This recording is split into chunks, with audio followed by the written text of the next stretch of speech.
Hello friends, నేను మీ అంజుని వచ్చేసాను. మా అమ్మాయిలకి సూప్ తయారు చేస్తున్నాను. సూప్ కోసము స్వీట్ కార్న్ పౌడర్ తీసుకున్నాను. చూడండి, పౌడర్ పలుకులు పలుకులుగా అక్కడక్కడ స్వీట్ కార్న్ కూడా ఉంది. చూడండి, దీన్ని మొక్కజొన్న అంటారు తెలుగులో. ఇలా పౌడర్ని ఇలా తయారు చేసుకున్నాను. ఇందులో ఆల్రెడీ మసాలాలని యాడ్ చేసుకొని పెట్టుకున్నాను. కారం అన్నీ మొత్తం ఉంటాయి.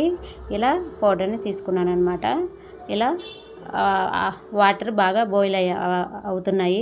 ఇలా వాటర్ బాగా బాయిల్ అయిన తర్వాత స్వీట్ కార్న్ పౌడర్ని యాడ్ చేస్తున్నాను. ఇలా చూడండి, ఎలా బాయిల్ అవుతుందో. యాడ్ చేసిన తర్వాత మిక్స్ చేయాలి ఉండలు లేకుండా. ఇలా ఉండలు లేకుండా దాన్ని బాగా మిక్స్ చేస్తున్నాను. దానికి తగినంత వాటర్ వేసుకోవాలి. 1 లీటర్ వరకు వాటర్ వేసుకోవచ్చు. బాగా మిక్స్ చేస్తున్నాను. బాగా మిక్స్ అయిన తర్వాత బాయిల్ అయినంత వరకు మిక్స్ చేయాలి. చూడండి, ఇలా పలుకులు పలుకులుగా స్వీట్ కార్న్ అక్కడక్కడ కనిపిస్తుంది. మా అమ్మాయిలకి చాలా ఇష్టం స్వీట్ కార్న్ అంటే. మీరు కూడా ఒకసారి ట్రై చేయండి. చిన్నపిల్లలకు జ్వరము తగ్గు కానీ కోల్డ్ ఉన్నప్పుడు ఇలా సూప్ ఇస్తే త్వరగా కోలుకుంటారు. అప్పుడప్పుడు ఇలా స్వీట్ కార్న్ సూపు ఇస్తుంటాను మా అమ్మాయిలకి. టమోటా సూప్ కూడా ఇస్తాను. ఇది తగ్గుకి జలుబుకి బాగా ఉపయోగపడుతుంది. ఫైనల్గా ఉప్పు యాడ్ చేస్తున్నాను.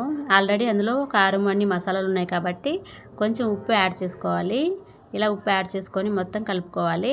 ఇలా మళ్ళీ మిక్స్ చేస్తున్నాను. దగ్గర పడేంత వరకు మిక్స్ చేస్తున్నాను. చూడండి, దగ్గర పడింది. సూప్ అంటే చిక్కగా ఉండని అవసరం లేదు, టేస్టీగా ఉంటుంది. 1 లీటర్ వరకు వాటర్ పడుతుంది. ఇలా చూడండి, మిక్స్ చేస్తున్నాను. ఇలా బాయిల్ అవుతుంది. చిన్నపిల్లలకి అప్పుడప్పుడు సూప్ ఇస్తే మంచి ఎనర్జీగా ఉంటారు. బాయిల్ బాగా అవుతుంది, దగ్గర పడుతుంది సూప్ని. సో ఇలా దగ్గర పడేంత వరకు మిక్స్ చేసుకుంటూ ఉండాలి, ఉండలు కట్టకుండా. చూడండి, స్వీట్ కార్న్ అక్కడక్కడ తేలాడుతూ భలే ఉంది. మా అమ్మాయి ఇద్దరు బాగా సూప్ ఎక్కువ తింటారు. సో ఫైనల్గా దగ్గర పడింది కాబట్టి ఒక గిన్నెలోనికి సూప్ని తీసుకుందాము. ఇవ్వండి, ఇలా తీసుకుంటే చిక్కగా గంజిలాగా వస్తుంది సూపు. చూడండి, ఇలా ఉంటుంది. సో మీరు కూడా ఒకసారి ట్రై చేయండి.